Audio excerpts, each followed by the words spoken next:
duda sa amin. Hello guys, dito po kami ngayon sa tamang duda po si Boss Jeff. Sumama pa po dito ngayon sa babawi palay niya po si Boss Jeff oh. Bakit ako yung palay nyo Ito po yung palay ni Boss Jeff. At sino pong sumama lang, maganda po kasi inanin ng palay niya, naka 400, 2 hektar at kalahati lang. Napakaganda po si Boss Jeff oh. Ito yung boss namin, mamaya po mayroon po siyang pangako sa amin. Mamahal ka mo naman Mamahal daw at konting kasigahan, happy-happy. Boss Jeff, mati ka sa pangako namin. Taka mo, nakiya ko Ayan daw si Boss Jeff. Di ba ako gumawa ng kalokohan, mag-ganun ko. Ayun po, checkpoint po tanga. Wala yan pagka si Boss Jeff.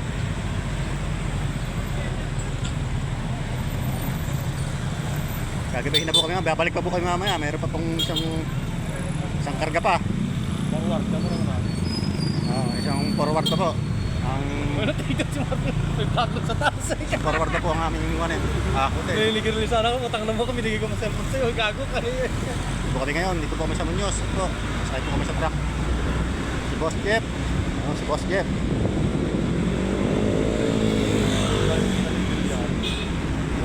kami oh.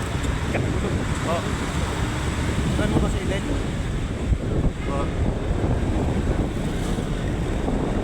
Medyo malayo-layo pa po. Kating oras pa. Dito kami.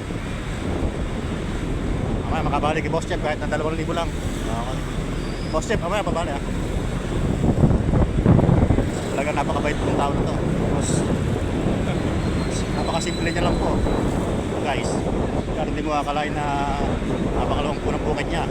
Nasa 35 hectares to. Boss Jeff. Ito ang sinasabi.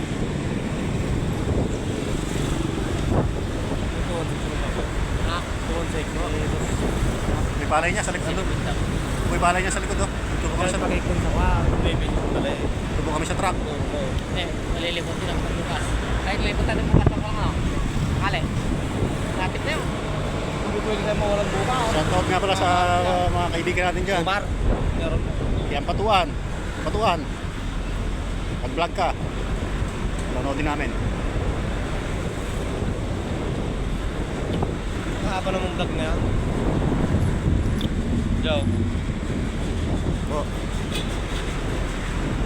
Medyo malayo mo po. Nakakainip eh. Yung mga kaibigan, mamaya na lang ulit.